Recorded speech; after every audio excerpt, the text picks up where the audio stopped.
ভেজাল বীজের কারণে চুয়াডাঙ্গায় এবার ব্যাহত 1350 কোটি টাকার ভুট্টা বাণিজ্য। লোকসানের মুখে আছেন কৃষকরা।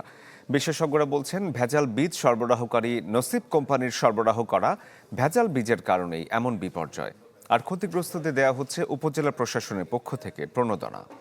ঈদ আসবে, সাথে ক্যাশব্যাকও আসবে। নিজের বা প্রিয়জনের জন্য কেনাকাটায় এবারও নগদ পেমেন্টে পাচ্ছেন দারুণ ক্যাশব্যাক। তাই যাই কিনুন, পেমেন্ট করুন নগদে।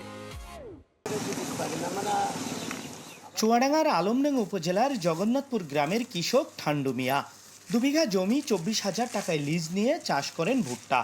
ফলন হয়নি কিছুই। লিজের টাকা, সার কীটনাশকের বকেয়ায় এখন দিশেহারা। আমি 3 বিঘা ভুঁই নসিব ভুট্টো লাগাইছি, কিন্তু ভুট্টার একেবারেই হয়নি। আমি 10 কাঠা ভুঁই কাইটি গরু খাওয়াও দিয়েছি, কিন্তু এখন বাদ বাকি এখন এই সার বীজ বাকি করে নিয়েছি। এখন কী করবো, এই তো টেনশন আমার।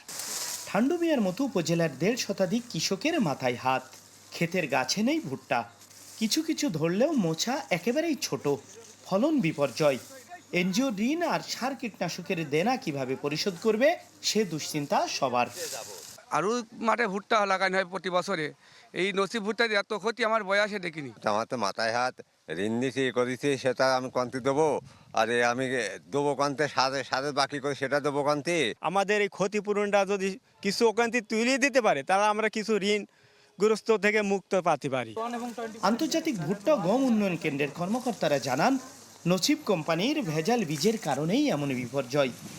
নির্দিষ্ট প্রতিষ্ঠান ছাড়াও অন্য যে কোনো প্রাইভেট প্রতিষ্ঠান এটা বীজ বাজারজাতকরণ করতে পারে, বাট এই ক্ষেত্রে নীতিমালা প্রয়োজন যে কোনো কোম্পানি যে কোনো বীজ যেন বাজারজাত না করতে পারে। এই নসিব এই কোম্পানিকে আমরা তলব করি, ওনারা আসেন, টিওনো মহাদের সাথে মিটিং করেন, সরেজমিনে স্বীকার করেন এবং তার খেসারত স্বরূপ ওনারা বলেন যে পার কৃষককে 8,000 কোটি টাকা আমরা দেব। কর্মকর্তারা জানালেন, ক্ষতির খেসারত দিতে রাজি হয়েছে ডিলার ও বীজ কোম্পানি। হাইব্রিডের যে ব্যাপারটা থাকে ভুট্টার, ইনব্রিডার হাইব্রিড কিংবা যে F1 F2 লাইনের যে বিষয়গুলো থাকে, যেটা অনেকটা টেকনিক্যাল, তো এখানে মনে হচ্ছে যে আমাদের মেন যে হাইব্রিডের বীজটা সেটা হয়তো আসে নাই। ক্ষতিপূরণের ব্যাপারে আমাদের সকল সদস্য, এই মনিটরিং কমিটির যারা সকল সদস্য ছিলেন, তারা একমত হই যে এটি কোম্পানি এবং বীজ ডিলার তাদের এটার দায় নিতে হবে এবং তাদেরকে ক্ষতিপূরণ দিতে হবে। চলতি বছরে চুয়াডাঙ্গায় 5,68,224 মেট্রিক টন ভুট্টা উৎপাদনের লক্ষ্য। হতে পারে প্রায় 1350 কোটি টাকার বাণিজ্য। রেজাউল করিম লিটন, চ্যানেল 24, চুয়াডাঙ্গা।